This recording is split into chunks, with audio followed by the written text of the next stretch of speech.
Hari ini kita akan lihat soalan mencari pola. Kita nampak 8 kaedah utama untuk mencari pola. Ia tidak terhad kepada 8 kaedah ini ada lain, tetapi inilah pola sering kita jumpa. Pertama, lihat jenis pola, iaitu penggantian benar. Untuk penggantian benar, kita lihat 6, 12, 28, 24. Nombor sebelumnya tambah 6 jadi nombor seterusnya. 24 tambah 6 sama dengan 30. Pola kedua ialah penggantian tolak, ikut pola tolak. 19, 16, 13, pola tolak 3. 10 tolak 3 sama dengan 7. Jadi itu jawapannya. Pola ketiga, penjumlahan. Untuk penjumlahan terkumpul, kita lihat jumlah dua nombor sebelumnya menjadi nombor seterusnya. 4 tambah 7 ialah 11. 7 tambah 11 jadi 18. Jadi skim jawapannya. Pola keempat ialah pola selang 1. Untuk pola selang 1, kita lihat berasingan 14, 16 tambah 2 jadi selang 1. Di sini juga tambah 2 jadi 18, 16. Kita lihat 5, selang 1 masih 5, selang 1 lagi pun masih 5, tidak berubah. Pola kelima ialah pasangan bertemu pasangan. Bagaimana nak lihat pola ini? Lihat secara berpasangan, satu pasangan demi satu. Contohnya, 1 tambah 2 sama dengan 3, ini satu pasangan.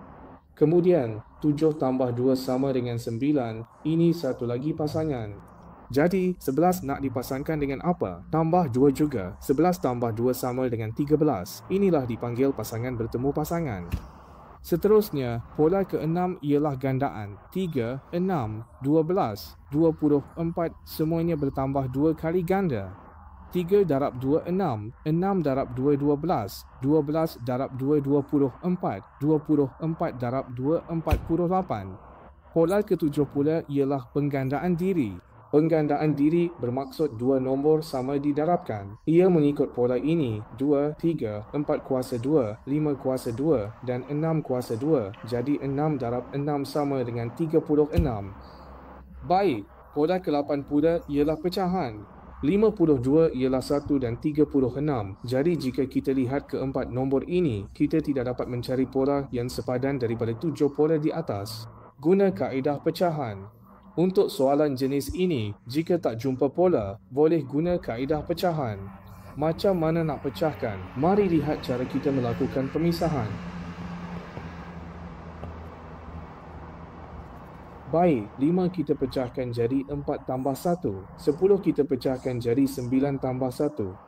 21 kita pecahkan jadi 20 tambah 1. Kami bahagikan 36 kepada 35 tambah 1. Secara logik, item seterusnya pun mesti dipecahkan kepada sesuatu tambah 1. Inilah polanya. Ada lagi tak pola lain? Kita teruskan lagi dengan pecahan. Tambah 1 adalah pola ini, kemudian lihat nombor besar iaitu 4. 4 kita pecahkan jadi 2 darab 2. 9 pula kita pecahkan jadi 3 darab 3. 20 kita pecahkan. 4 darab 5, 20. Kemudian 5 ini kita boleh pecahkan jadi 5 darab 7, 35. Baik, maksudnya nombor ini sebenarnya kita boleh pecahkan lagi. Jadi nak pecahkan kepada berapa pula? Kita tengok pola sebelum ini. Ada tak kita boleh jumpa pola di situ? Kita tengok yang ini.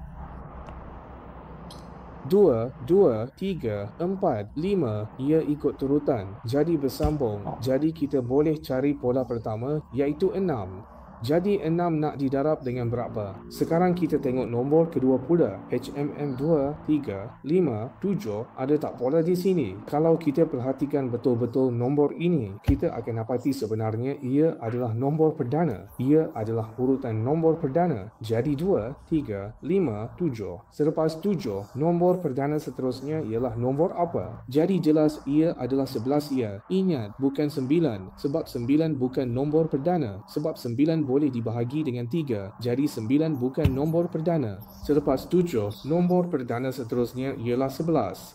6 darab 11 sama dengan 66. Inilah jawapannya. Akhir sekali, 66 tambah 1 ialah 67. Sudah belajar? Jangan lupa beri Cikgu Suria like dan follow.